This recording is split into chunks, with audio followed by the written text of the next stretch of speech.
Hello, YouTubers and NFL fans everywhere. This is Matt, the NFL Fanatic, with my Week 2 2014 NFL predictions. Well, so far this week, I have gone a very respectable 8-6. I am happy with this record because usually the first week of the season, I always like trying to get about 10 or more wins throughout the season. And if I get both my Monday night games correct, and again, for people that didn't watch my last video, I am taking the Detroit Lions to beat the New York Giants and the Arizona Cardinals to beat the San Diego Chargers tonight. So I will update my description after those two games go on with my full record for the last week. But I decided to do the video today because I have a busy week ahead with all my schooling, and I just wanted to get all my picks out of the way before the Thursday night game. Before though I get into the picks though for all next week's games, what a great day yesterday in the NFL. So many intriguing surprises in a lot of the games. Of course, shout-outs to Buffalo. Shout-outs to Atlanta. Shout-outs to Houston for getting wins that I didn't think were going to be very well around. In a lot of those games, I thought that Buffalo's offense, E.J. Manuel, looked efficient. E.J. Manuel looked like the quarterback they needed for this team to be successful. He had about 160 yards, two rushing touchdowns. He had a pick I saw, and that was good enough because overall with Jay Cutler made a lot of great throws, but also unfortunately two of those throws went to the Buffalo Bills. And it just goes back to the old adage of, I thought this Bears team was supposed to be this phenomenal offense. And I know that the Buffalo Bills front is very impressive with Mario and Kyle who got the last pick of the game. But that secondary, you're telling me Leotis McKelvin punching the ball out of Brandon Marshall's hands? Really? Leotis McKelvin forced a Brandon Marshall fumble. Still can't get it, but kudos to the Bills. And it just makes me more nervous about this Bears team making the playoffs because this defense hasn't improved at all. It hasn't improved to what I thought it could be. It allowed 193 rushing yards against this Bills offense. And if you're giving up that much rushing yards, that means you're giving up too much time in possession, and you're giving up too much time to win games for this, for the Bears to win. So, with their game against San Francisco, I'm very concerned, and I'll get that in a second. Teams like Denver, a lot of the favorites, Denver looked very impressive in the first half of the game. I thought, getting to a, 24-7 lead at that point was very impressive. Emmanuel Sanders looked phenomenal. He looked electrifying for that offense because he seemed like a great compliment to Wes Welker, and they didn't miss a beat. Although at the same time, after they got that lead, Andrew Luck and them made a pretty good comeback. They made a pretty good attempt.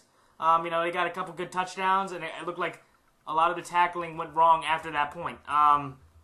Good for Andrew Luck and that team to make a comeback because I think it gave them some confidence. Even though they didn't win the game, it gave them some confidence that they could fight with this team no matter the cost. And I thought Reggie Wayne looked good, even though they do need to improve their rushing game because with Trent Richardson only getting 20 yards rushing and he was their leading rusher, that's a big problem going into the postseason for this team. So, the biggest surprise of the day to me was the New England-Miami game.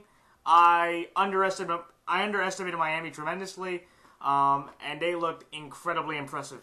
No Sean Moreno pretty much dominated the ground for the Miami Dolphins. He had over 100 yards rush.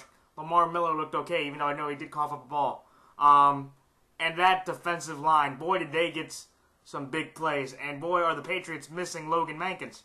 When I saw New England just get abused in that second half, Brady got sacked, I think, 3 or 4 times. He dropped 2 fumbles, and they were 2 key fumbles.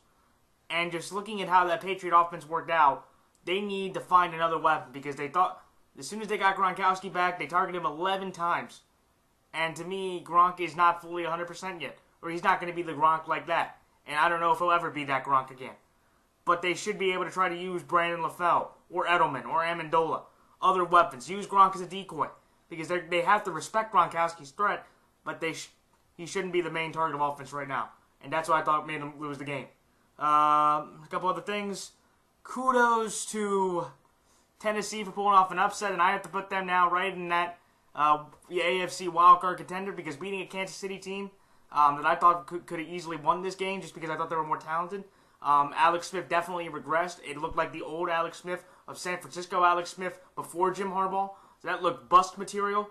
And for him getting that $68 million extension, no go. That didn't look good for him.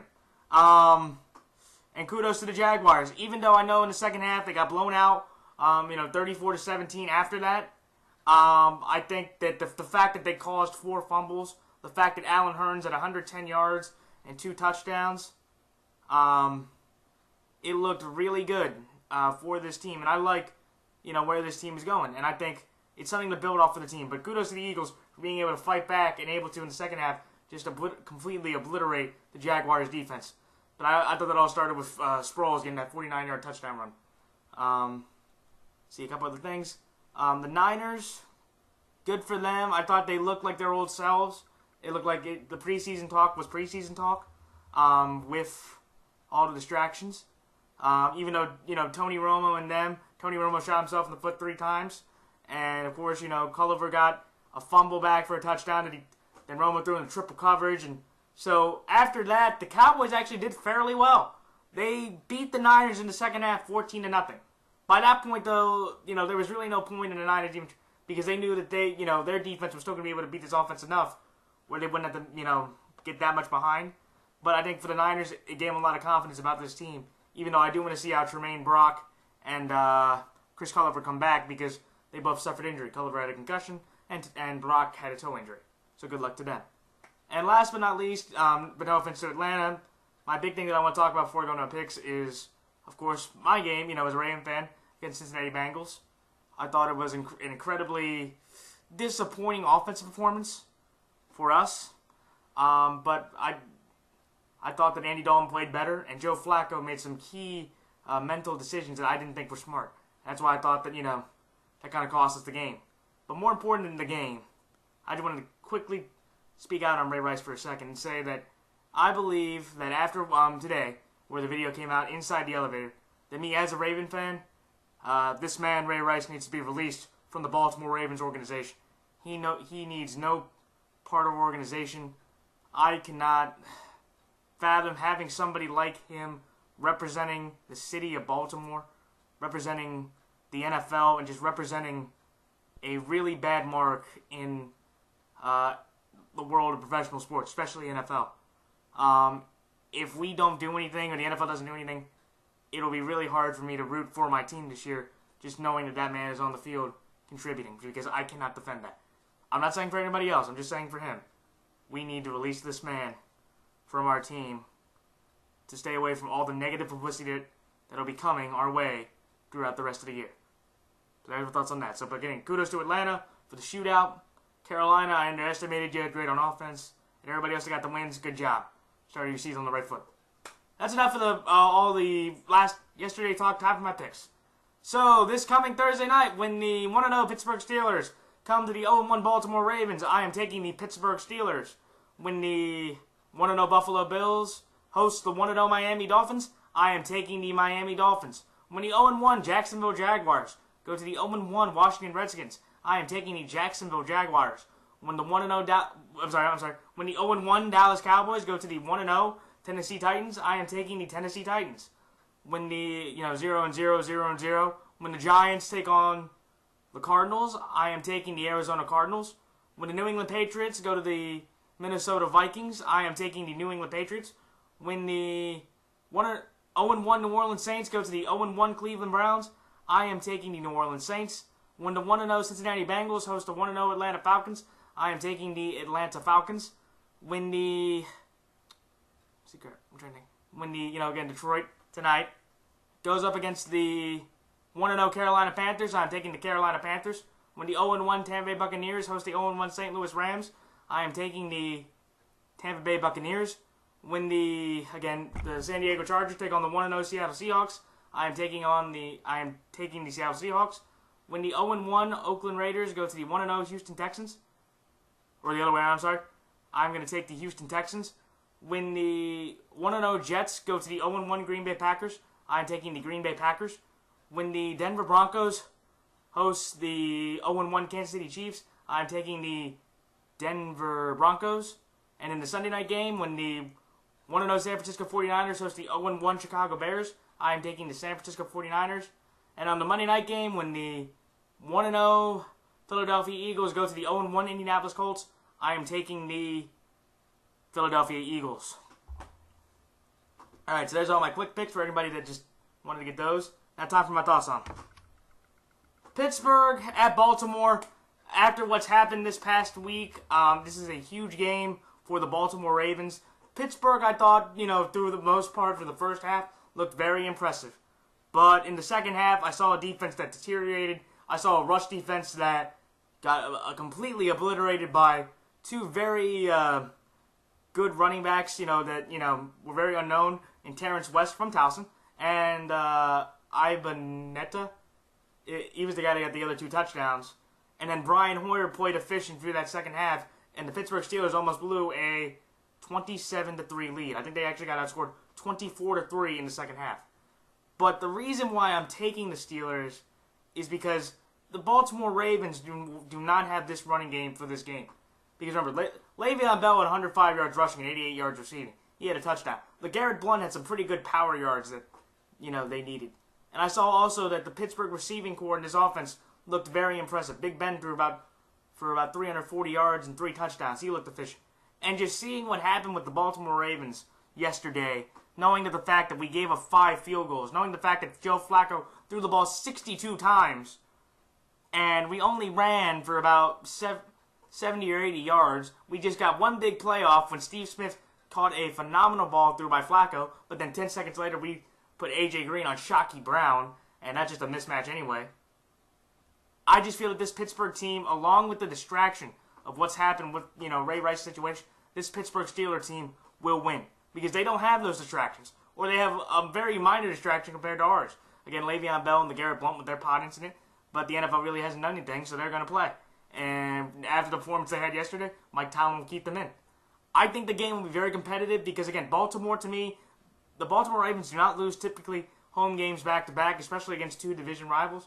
But I just have a feeling with this distraction, along with how Pittsburgh looked and Baltimore looked, even though Pittsburgh almost collapsed, the biggest difference to me that I'm looking at is the running game. Pittsburgh has a well-defined running game that we do not have right now, and we will not have for this game. And that's good enough for me to take the Steelers over the Ravens. All right. Miami at Buffalo. The reason why I'm taking Miami is this. I felt that overall, Miami's offense and defense looked a lot better than Buffalo's. Miami, they beat up a very solid offensive line, even though, like I said, Logan Mankins was needed. But I felt that beating them up the way they did, causing the fumbles, and seeing how they were able to turn that around, I just didn't really get that from Buffalo. I just thought that Buffalo, they were lucky to play the quarterback they did. And again, it's true, Ryan Tannehill threw a pick. But I'm just saying that Jay Cutler and Ryan Tannehill has proven to me that he is not as mistake prone as Jay Cutler is, along with the fact that Tannehill just looked more efficient. And Ryan Tannehill in this offense has more weapons around them than Buffalo does. Because after you get through, Sammy Watkins, you have Robert Woods, who, again, who got a big 20-yard gain on a drive. They don't have Goodwin. And also, I just feel that Miami did a very good job against New England's combined running attack. Even though I do agree that C.J. Spiller and Fred Jackson are a great combination, and both of them stayed healthy, actually, for the first week of the year, which is more surprising. But I felt that Miami had a more impressive victory. And looking at what they're trying to avenge last year, Week 16 of last year, where they got shut out by the Buffalo Bills, they'll be motivated to use that momentum of that first week to put it into the second week. I think both offensive lines are going to have a lot of struggles, but looking at what New England did, or looking at what Miami's weapons have against the line against Miami's offensive line looked pretty good. And I think that they'll be able to beat this Buffalo's front four, even though I will acknowledge that Buffalo has a better front four than Miami's. But just taking what Miami's done and what their motivation is for this game, going back to last year along with what they did to New England, that they're going to be more confident in this game than the Bills are, who, just escaped with an overtime win. Good for them, to go 1-0. But with all that said, that's why I have to go with the Dolphins to beat the Bills in Buffalo next Sunday. Jacksonville at Washington, this is really hard for me because, I looked at RG3. Unfortunately, I couldn't really watch that much of the game because we really didn't have the Fox game. But I saw some of the highlights and I saw some of the stats. And I felt that RG3, even though his numbers were pretty good, 29 to 37, about 237 yards, that's good. That's a lot better than what it used to be. But the fact that this offense, with all those weapons, scored a grand total of 6 points, just really surprised me. And it was like, basically, the offensive line got abused. J.J. Watt had about, 5 or 6 quarterback hits. He got sacked 3 times. Swearinger, they all just wrecked a lot of havoc. And I will say this, Jacksonville's front is not as good as Houston's because they don't have those weapons. But knowing what they did against Philadelphia through that first half, if you had watched that first half of that Eagles-Jaguars game, you would have thought the Jacksonville Jaguars were the much better team, and they were. And I feel just against how lackluster that offense looked, Jacksonville's secondary to me was better than Houston's. So with that in mind, I just feel that, RG3 not being RG3, and if they can kind of use Allen Hurns, who had a pretty, sensational game again, I think that'll be good enough to beat the Reds, because I don't think that defense is scared of RG3. He really wasn't moving. He just stood in the pocket, and if he, that offensive line holds up like it did against Houston, Jacksonville will easily be able to get more hits and maybe more fumbles, and they'll be able to capitalize more because the Redskins offense won't do this much against this Jacksonville defense, which has been improved. Look, can the Redskins, if the Jaguars kind of do what they did, if the Redskins get a little momentum, could they collapse? Yes, because the Redskins have a much better overall offense. But I do not see that happening after what I saw, because I think the Jaguars defense is better overall than Houston's. Even though Houston did have a better front. And a little side note, good luck to Jadeveon Clowney with his torn meniscus. Hopefully he can come back soon, because they would love to have him back, and I think it would just continue to alleviate the pressure of what he is as number 1 overall pick. But again, to go back to the game, I think Jacksonville has this game just because I saw more out of them in that first half than I saw the Redskins the entire game. The Jacksonville defense can beat up this Redskin offensive line with the weapons they have, because they have Clemens and Bryant, along with a lot of, plus Lesney, and all those other guys around them that, can make plays. Can the Redskins, if they get a momentum, can they, win the game? They probably could. But I don't see that happening with the offensive showing I saw yesterday. So that's why I'm taking the Jaguars to beat the Redskins.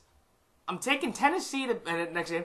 Tennessee and Dallas. I am taking Tennessee based on the fact that they played a good Chief team. And I was extremely surprised to see how, they looked against them. They looked better overall. Basically, Jake Locker looked sharp.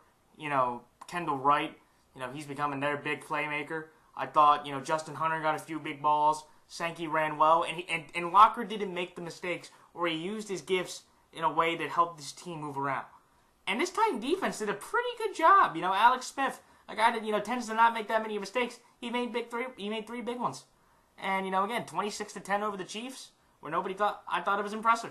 McCluster looked good. And just knowing that they're playing Dallas, okay, this is Tennessee's home opener, okay? And I know that you're maybe thinking, okay, Romo is not going to be that bad week 2. He's going to bounce back. And Tennessee overall really doesn't have that good of a squad.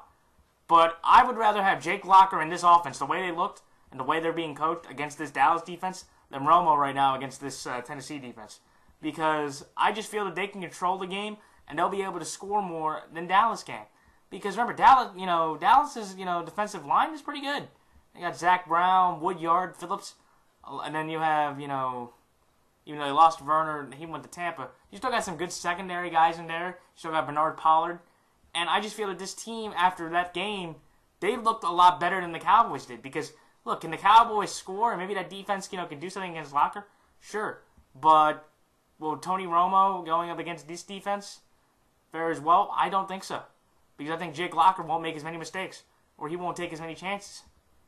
And that, to me, is the big reason why I'm taking the Titans to beat the Cowboys. The Cowboys have a shot in this game because the Niners are, have better overall talent, and the Titans nearly don't have as much talent. But I have to take Tennessee based on the fact that they just look better against a better team than the Cowboys did. Even though, again, the Cowboys in the second half of that game beat the Niners 14-0, and they only held the Niners to 319 yards offense. So that's pretty good. But again, that's why I'm taking the Titans over the Cowboys. The Cardinals over the New York Giants. I just have to take the Cardinals because I don't think the Giants are going to win anyway. And even if they did, I don't think that Eli Manning would fare well against this secondary. You're telling me Victor Cruz is going against Patrick Peterson? Cromartie's going against Randall? Odell, he's out, by the way. He couldn't even play. I love this Cardinal team because, again, this is a veteran Cardinal secondary, and the running game that New York has is not really that impressive. They have Rashad Jennings, Peyton Hillis, and Andre Williams. Those are their three backs, and honestly right now, Rashad Jennings is their best option, and he doesn't have enough for me on the ground against this Cardinal run defense, even though they lost Darnell Dockett and Dansby and Darrell Washington, for the year, or, Carlos went to Cleveland. This Cardinal team still is enough because I don't like the Giants' defense either. I think those Giants corners, even though they got some of them back, they're not going to do well against this Arizona offense. Because you got John Brown, Floyd, Fitzgerald, Carlson's a pretty good tight end. You have a great offense around them that Palmer, even if he makes a mistake, Eli might be able to get the ball right back. Or Eli might make another mistake to give Palmer the ball back. And I just feel that Arizona right now is a better pure overall team with everything they have around them than the Giants do. So even if the Giants win and the Cardinals lose, I still got to take the Cardinals just because I feel that they're the better equipped team in this condition than the Giants are right now. So that's why I'm taking the Cardinals to beat the Giants. New England and Minnesota, I am taking New England because I just can't fathom New England going 0-2. Look, I am going to give the Minnesota Vikings a tremendous amount of credit. I did pick them to win the game, so I am happy that they helped me out there. They looked incredibly impressive. To me, 34-6, they had Matt Castle look efficient. Cordero Patterson, what a stud he is. He's becoming the second best offensive player on that team behind Adrian Peterson. Peterson had an okay day. Not an AP type day, but the way they were playing, I didn't think that was necessary. Greg Jennings made a few big catches. Harrison Smith with the pick six. And they completely just destroyed the St. Louis Rams. Kudos to them, even though, again, this is the St. Louis Rams without Sam Bradford. I just feel that New Englanders are now motivated, knowing the fact for the first time in the last 10 years they have sole possession of last place in the AFC East for a week. That has to change. And if this New England team loses to the Vikings and Dolphins back-to-back, I'm going to be more concerned that the Patriots might not even win the AFC East. Because they can't lose both of those games and have that much confidence. I think, New England, though, looked overall well. But I just feel that Brady's going to be able to beat up this Vikings defense more than Austin Davis or Sean Hill could. I feel that the running game might not be that much of a factor, but I can't see their safeties trying to beat up Gronk. And also Darrelle Revis on Greg Jennings. I feel confident in that. I also feel good in Denard on the other side. They really need Brandon Browner. And also, I just don't feel that they don't have that much of a pass rush besides Barr. Anthony Barr, who's, the guy replacing Jared Allen. I think this game can be competitive due to the fact that, again, they have a better running back. The Vikings, have a bit more momentum. They have a better defense. And the Mike Zimmer defense beat Tom Brady last year when he was in Cincinnati. And also, Matt Castle was a former quarterback under Tom Brady. There are a lot of factors there. But just knowing what New England is, they can't lose back-to-back games, especially against these two teams. That's what's really hard. And because the Vikings, even though they dominated, you really can't put that much into it. This New England team should be able to fare much better against this Viking team and make us really see how good the Vikings truly are. If they put up a fight, I'll be impressed. If they don't, then I'll say, you know what? That's, the Vikings just were lucky enough to play the Rams, which a lot of teams now feel like probably. It's going to be a good game. It'll be interesting. First game for the TCF Bank Stadium. Hopefully all the Vikings fans enjoy the game. But I'm taking the Patriots to win based on the fact that Brady and them will respond and they will look better and they will win this game to get back into the AFC East race. New Orleans at Cleveland. I am taking New Orleans to win this game based on the fact that I know they're going on the road for the second straight time. But here's the thing.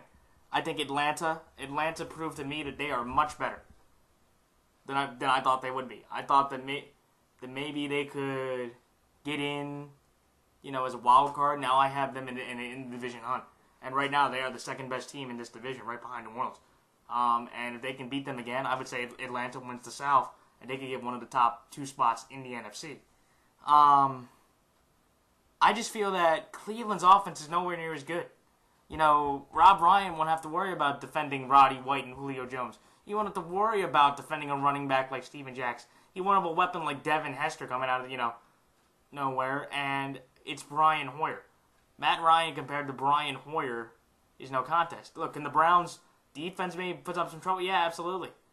Based on Hayden and them, and they have a better overall defense. And if you saw through the second half of the Steeler game, they looked very good.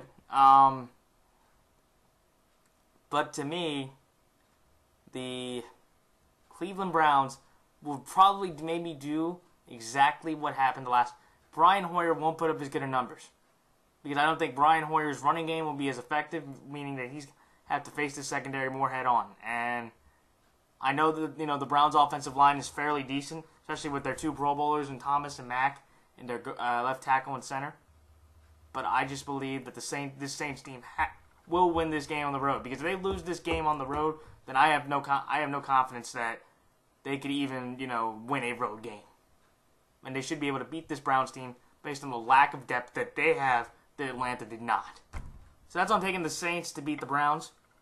Falcons over Bengals. I know this is interesting just because the Bengals look very efficient. Andy Dalton was better than Joe Flacco the other day, so I will have to give him that.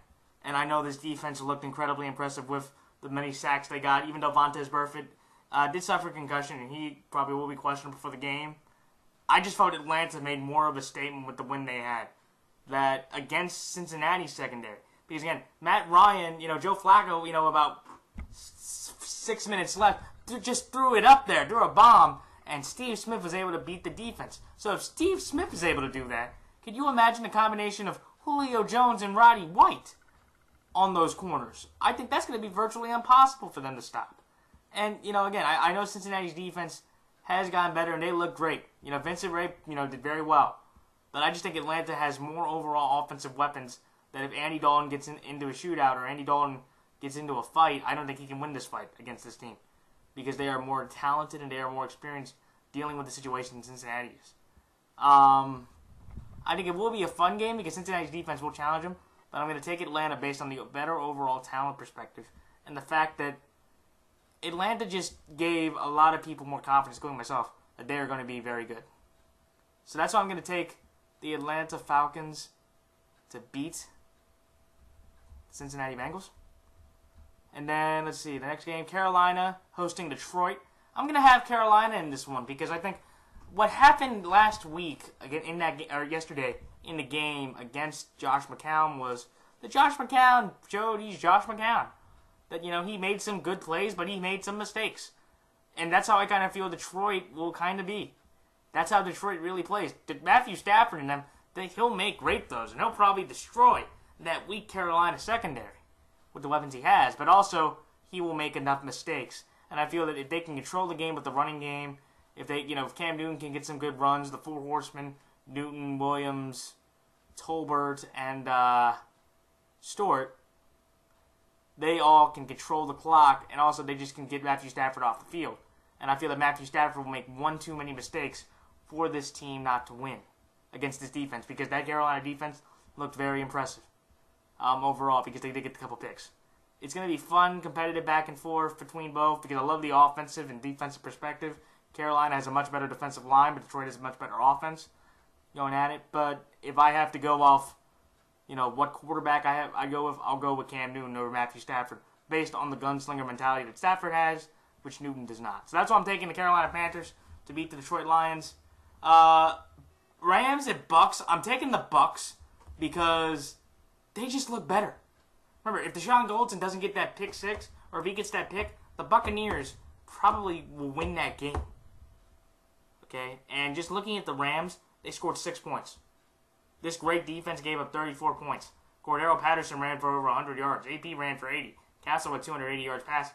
And you're telling me with those big tree-type receivers and with that Tampa offensive line, even though they did lose Logan Mankins, ironically. So, again, Bill Belichick made a smart move because he hyperextended his knee, so he's not dealing with it. But Tampa just has a better overall talented team than this St. Louis Rams team right now, based on what weapons they have.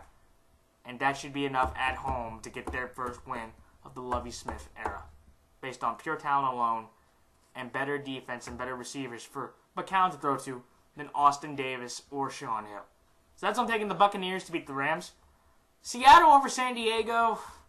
This is fairly easy just because Seattle right now is proving to me that they still are the best team in the NFL. To win 36-16 against the Green Bay Packers. They have 10 days rest to only still be on the West Coast.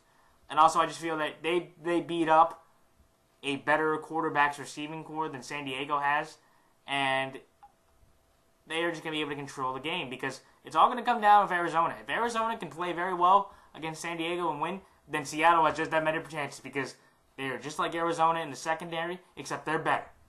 They have but they have a much better running game to deal with, and I would think that if Arizona's receivers, even though Arizona has much better receivers than Seattle does, if they can beat up San Diego's corners, what does that mean for Percy, Doug, Jermaine, Ricardo in the game? Because they looked very efficient, and I just feel that this Seattle team could shut down this Charger team at home based on the fact that they have a run game and a defense behind them. And if they can't stop the run, or they're just giving up bombs to Fitzgerald and Floyd, the Seattle team should have no problem beating the San Diego Chargers. It'll be a competitive game. I think the Chargers have a little bit of a shot. I'm going to go with Seattle based on the better overall secondary, the stronger running game, and if they can't move the ball that much against Arizona's secondary, they're not going to move the ball even more against Seattle's. So that's what I'm thinking, the Seahawks to beat the Chargers. Houston and Oakland, I'm going to take Houston based on the fact that that Houston defense played phenomenal. Romeo Crennel did a phenomenal job. And I just feel that Derek Carr, even though he played very well for a first game, I thought he played well. And remember, this team only lost by 5 points. He can't beat up this defense. J.J. Watt is going to eat this offensive lineup for dinner. Brooks Reed, can fit in very nicely. They still got Merciless. They still have Tap. They still have a lot of phenomenal playmakers. They got Swearinger on the end. And I feel that Ryan Fitzpatrick should be able, again, to do what he did against RG3. Make some timely throws, make some good completions, and get a few big bombs off against this weak Oakland secondary. Even though it is improved, I just think that Fitzpatrick, with the weapons he has, can beat it. And with that, they have a better overall chance to win this game off that alone, just because I trust the experience and the defensive prowess of what Houston did against Washington, that they can carry that over into a team like Oakland, who doesn't nearly have enough weapons and who doesn't nearly have enough talent right now at quarterback or overall offense. Even though this is Matt Schaub, this would be Matt Schaub's opportunity, but Derek Carr played enough that he's not going to get that. So that's why I'm taking the Texans to beat the Raiders. Packers over Jets, this is easy. I think that Aaron Rodgers will have to kind of silence the critics about what happened in the game on Thursday night due to the fact that he looked like a punk, not even throwing to Sherman. And if you're telling me that he can't beat up D. Milner, their number one corner, then I would have a huge problem. But he's not going to do that because he doesn't believe D. Milner is as good as Richard Sherman, which he's not. But this team has a much better overall offense and enough pride in its defense that Geno can't make the plays. Geno can't just manage the game because Aaron Rodgers won't be down on the mat this much against this defense. That secondary is not good enough that if Randall Cobb can outrun the secondary. Jordy Nelson can win his matchups. And Eddie Lacy or James Jones or, Dwayne Harris for their runners can't control the clock that the Jets, could do. Even though, again, the Jets, Chris Ivory and Chris Johnson, if they're able to control the ball like they did against Oakland, they have a good shot because, remember, Green Bay gave up over 210 yards rushing to Marshawn Lynch, so they could easily get that up to Ivory and Johnson combined. But I feel that Aaron Rodgers will be able to school Geno Smith and outplay him, and this Jets defense won't be able to do enough for Geno to have a game that he can manage. Should be a very good game. I'm interested to see that defense and offense go at it, but I'm going to take the Pack at home to bounce back from a game against Seattle and win their game. So that's why I'm taking the Packers to beat the Jets. Chiefs at Broncos. I am taking the Denver Broncos based on the fact that, again, Kansas City looked terrible against the Tennessee Titan team. Peyton Manning is Peyton Manning. They had beaten Kansas City twice last year, once by 10 points, the other by 7. If that offense shows up like the way it did, Aqib Talib and T.J. Ward should be able to get more picks. Ware and them should be able to get more hits, and they won't use Jamal Charles as much. And, again, Jamal Charles is a much better running back than Richardson, but if they don't choose to use Charles, that just helps them even more, the Broncos, based on the fact that they won't have to worry about it. Even though they are getting Dwayne Bowe back, but even that's not going to be enough for this team to not even have a chance. I think the way they look absolutely pathetic. Not only that, but Derek Johnson, their linebacker, and their nose tackle, Mike DeVito, are both out for the year with ruptured Achilles tendon. So losing those two big forces on a weakened defense already, with Brandon Flowers not being there, just gives you more of a feeling to take Denver in this game, based on the fact that even though they might give up stuff, last week it was Andrew Luck. This week it's Alex Smith. You're facing a completely lower level competition, and they will do a lot better because of it, and they will look dominant in the AFC against this team, just with how everything's looking right now. So that's why I'm taking the Broncos to beat the Chiefs. Niners over Bears. I am taking the San Francisco 49ers because I don't trust the Bears defense. I thought they would have done better. And the fact that they only gave up 20 points, the fact they only scored 20 points, allows me to feel that Frank Gore can run the ball, that LaMichael James can run the ball, Carlos Hyde can run the ball. All three of those guys can run the ball. And if they give up those rushing yards, that allows Kaepernick to throw to the weapons he has. And Chicago's secondary has nowhere near the weapons to cover their secondary. And I feel that Bear offensive line, it looked pretty bad sometimes. And, when you're facing Patrick Willis, though, when you got Justin Smith coming off the edge, I don't know if those guys are ready to, face that beating. Even though, look, they're going to do better than they did the last time, where Aldon Smith had 5.5 sacks, because he's not going to be on the field. But I just feel like this Niner team, this defense, can do enough to stop the Bears' offense enough. And Cutler's going to make a mistake or two, or he's just going to get rattled.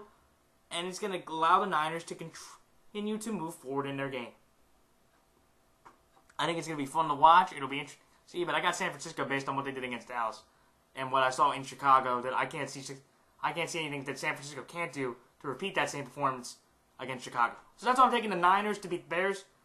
And lastly, for the Monday night game, when the Philadelphia Eagles and Indianapolis go at it, I'm taking Philadelphia because I trust that overall defense more than Indianapolis's. I just do, because they have a much better running back. The receivers Andrew Luck has, but I think that defense, even though that offensive line did look pretty bad, Indianapolis has nowhere near a pass rush that Philadelphia has, because they do have Fletcher, they do have D'Amico, they have Kendricks, they have some pretty good guys around them, and I think that'll be enough for this Eagles team to control the ball, and I think they can outshoot Luck here based on overall talent. The Philadelphia Eagles right now have a better overall talented team in more phases than the Colts. Even though they might have lost Evan Mathis for the year, and that backup guard, and Lane Johnson is serving a 4-game suspension, 4 PEDs.